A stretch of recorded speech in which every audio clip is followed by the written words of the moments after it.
समय की बात है। जंगल के पास एक लकड़हारा रहता था। वो जंगल में लकड़ी इकट्ठा करता था और उन्हें पास के बाजार में बेचता था कुछ पैसों के लिए। एक दिन की बात है, वो एक पेड़ काट रहा था।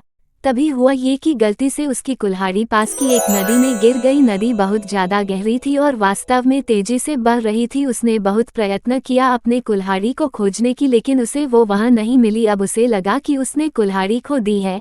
वही दुखी होकर वो नदी के किनारे बैठकर रोने लगा। उसके रोने की आवाज सुनकर नदी के भगवान उठे और उस लकड़हारे से पूछा कि क्या हुआ। लकड़हारा ने उन्हें अपनी दुखद कहानी बताई। नदी के भगवान को उस लकड़हारे के ऊपर दया आई और वो उसकी मेहनत और सच्चाई देखकर उसकी मदद करने की पेशकश की।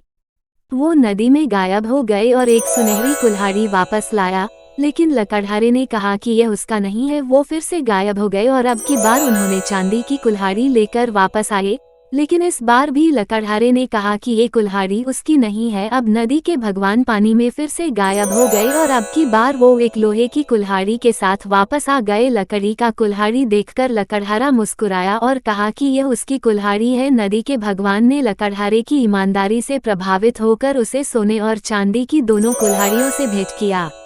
इस कहानी से हमें ये सीख मिलती है कि ईमानदारी सर्वोत्तम नीति है।